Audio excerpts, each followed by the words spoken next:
Hi, my name is Giselle Jimenez, and today I am going to be talking about my experience in the practice I carry out with the nonprofit organization Give Hope Fight Poverty.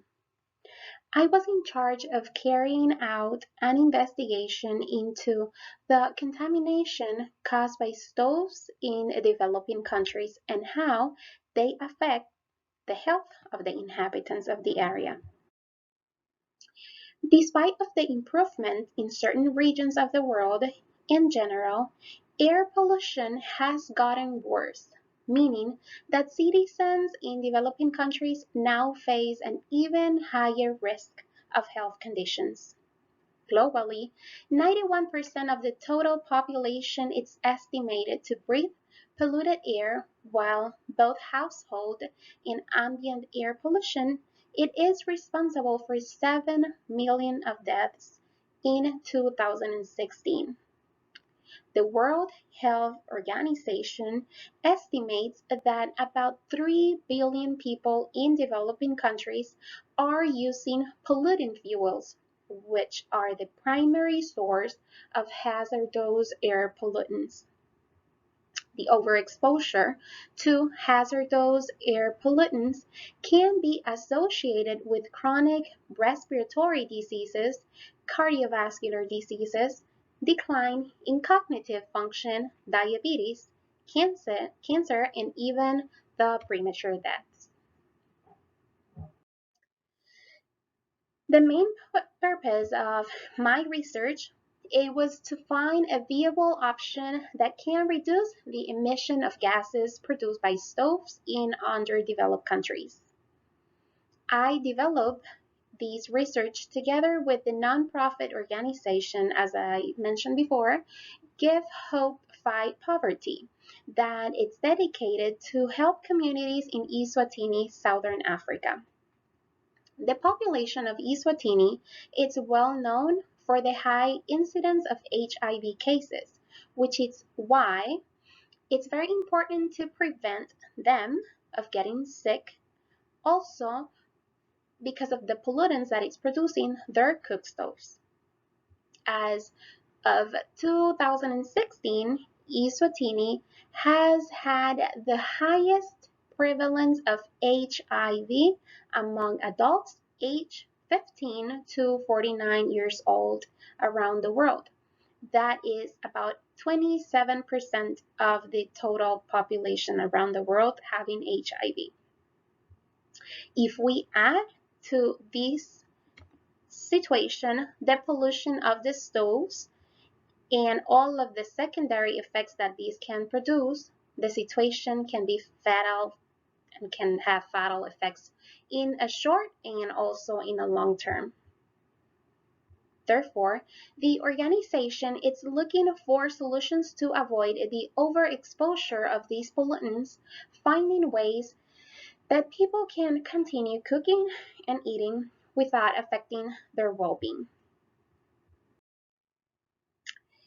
Since Eswatini is experiencing political issues and I was not able to visit the area and analyze the area, I had to work remotely.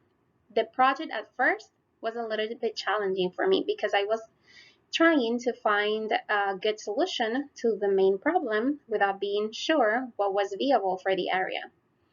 After I analyzed all the options, I decided to perform a systematic review that assessed the health effects of these long-term wood smoke exposure. The first thing I did was to analyze more than 20 articles that they talk about the effects of polluting gases produced by stoves in developing countries. Then I created some parameters for the collection of information. After analyzing and studying all of them, I was able to determine that only 10 of them were viable for this study.